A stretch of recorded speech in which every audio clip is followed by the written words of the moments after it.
Shalom, Assalamualaikum warahmatullahi wabarakatuh. Om Swastiastu, nama budaya, salam kebajikan. Perkenalkan, nama saya Sinta Puli, NIM 25320261. Saya dari mahasiswa Prodi PJKR. Di sini saya akan mempresentasikan materi etika Kristen yang diasuh oleh Bapak dosen Datu Wiberjo Tafuli, MPD. Di sini saya akan membahas tentang yang pertama, makhluk etis, perbedaan nalar biasa dan nalar etis, prinsip dasar etika Kristen, dan kunci dalam beretika. Makhluk etis adalah makhluk yang memiliki kemampuan untuk membedakan yang baik dan yang buruk, benar dan salah, serta bertindak berdasarkan nilai-nilai moral, hati nurani. Manusia disebut sebagai makhluk etis karena memiliki akal budi, hati nurani, dan kebebasan untuk memilih tindakan bertanggung jawab atas pilihannya.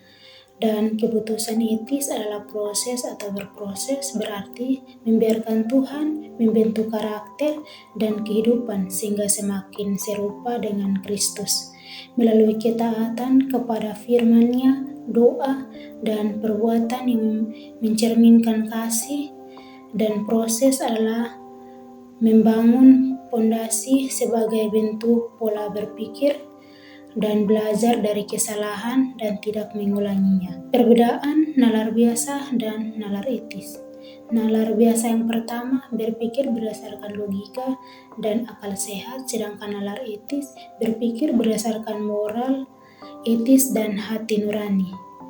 Nalar biasa yang kedua berfokus pada benar atau salah secara fakta dan logika, sedangkan nalar etis berfokus pada baik buruk secara moral. Nalar biasa yang ketiga, pengalaman akal, sedangkan nalar etis, norma hati nurani, prinsip. Nalar biasa yang keempat, efisien, solusi, sedangkan nalar etis, kebiasaan, kebenaran. Nalar biasa memilih jalan tercepat agar cepat sampai tujuan, sedangkan nalar etis memilih tetap mematuhi aturan. Dan etika juga sebagai motivasi untuk mengajarkan kita untuk mengambil keputusan yang tepat. Manusia juga memiliki 4 potensi, yaitu yang pertama, potensi spiritual, yang kedua, intelektual, yang ketiga, mental, yang keempat, moral. Prinsip dasar etika Kristen dan kunci dalam beretika yaitu dasar beretika, pertobatan, dan iman, yaitu pertobatan mengubah hidup seseorang dari jalan yang salah, sedangkan iman menjadi kekuatan untuk hidup taat, mengasihi, jujur, adil, dan bertanggung jawab sesuai kehendak Tuhan. Sumber dan norma tertinggi Alkitab itu sumber dan norma tertinggi dalam etika Kristen berisi firman Allah yang menjadi standar mutlak bagi iman, moral, dan perilaku orang percaya. Dasar etika berpikir seperti Yesus yaitu memiliki hati, sikap, kebenaran, dan ketaatan kepada Allah sehingga setiap tindakan sesuai dengan kehendak-Nya. Motivasi utama kasih yaitu kasih kepada Allah dan kasih kepada sesama. Kasih menjadi dasar setiap keputusan dan tindakan agar mencerminkan karakter Kristus. Penopang internal hati nurani yaitu penopang internal dalam etika Kristen yang menolong orang percaya mengambil keputusan moral sesuai dengan kehendak Allah dan ajaran Alkitab. Penopang internal gereja yaitu membantu orang percaya bertumbuh dalam iman, memahami firman Tuhan, dan menerapkan nilai-nilai etika Kristen dalam kehidupan sehari-hari. Faktor pendukung konteks sosial yaitu memengaruhi cara seseorang memahami dan menerapkan nilai-nilai moral, tetapi Alkitab tetap menjadi standar tertinggi dalam menentukan tindakan yang benar. Di sini saya akan menjelaskan tentang etika dalam bermedia sosial. Perkembangan teknologi yang semakin pesat membawa perubahan besar dalam kehidupan manusia. Tanpa etika dapat menimbulkan masalah seperti penyebaran hoaks, ujaran kebencian, cyberbullying, pelanggaran privasi.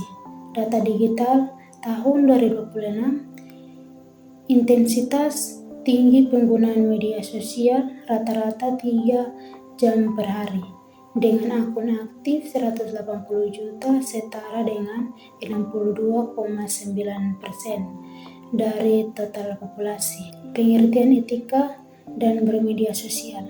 Secara umum, etika adalah cabang dari filsafat yang membahas tentang nilai, norma untuk membentuk tingkah laku yang baik dan buruk, benar dan salah. Etika berfungsi sebagai pedoman perilaku individu maupun kelompok dalam masyarakat, mencakup tanggung jawab moral serta refleksi kritis atas kebiasaan atau adat istiadat yang berlaku, serta prinsip yang mengatur perilaku manusia mengenai baik dan buruk. Etika menjadi pedoman dalam bertindak agar seseorang dapat bertingkah laku sesuai norma sosial, menghargai orang lain, menghindari tindakan yang memungkinkan.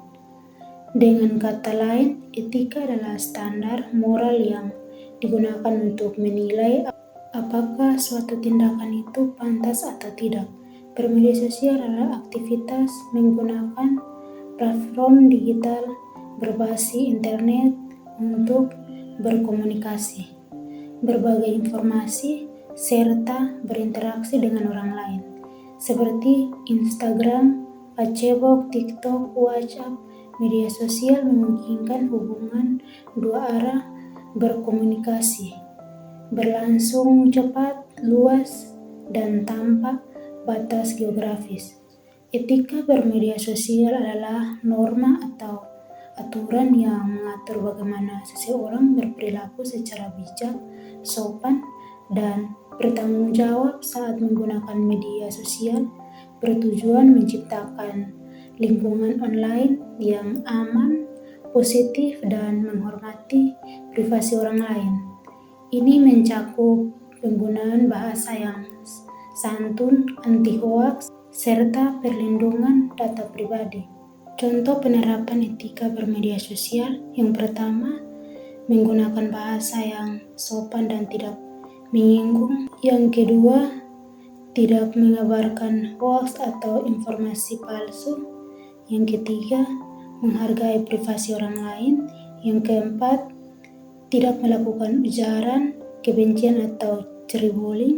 Yang kelima, memverifikasi informasi sebelum membagikannya. Yang keenam, meminta izin sebelum menandai, tag, atau mengunggah foto orang lain. Dasar Alkitab. Beberapa dasar Alkitab dalam bermedia sosial sebagai berikut. Yang pertama, Efesus 4:29, menjaga perkataan dan komunikasi. Yang kedua, Yakobus 1:19, mengendalikan diri. Yang ketiga, Matius 22:39b, mengasihi sesama. Yang keempat, Amsal 12:22, kejujuran dan kebenaran. Yang kelima, Matius 5:16, menjadi teladan. Yang keenam, Galatia 6:7, bertanggung jawab atas perbuatan. Yang ketujuh, Filipi 4:8, menjaga hati dan pikiran. Hubungan antara etika dan bermedia sosial sangat erat karena media sosial menjadi ruang publik digital tempat orang berinteraksi, berbagi informasi, dan membantu opini. Tanpa etika, pengguna media sosial bisa menimbulkan berbagai masalah sosial. Di sini yang ketiga, kritikan atau masukan. Itu yang pertama, lebih tepat waktu memulai kelas. Yang kedua, tingkatkan interaksi dengan mahasiswa. Yang ketiga, penyampaian materi kadang terlalu cepat sehingga sulit dipahami. Yang keempat, gunakan variasi metode mengajar agar pembelajaran tidak monoton. Yang kelima, mohon memberikan waktu yang lebih banyak untuk sesi diskusi dan tanya jawab.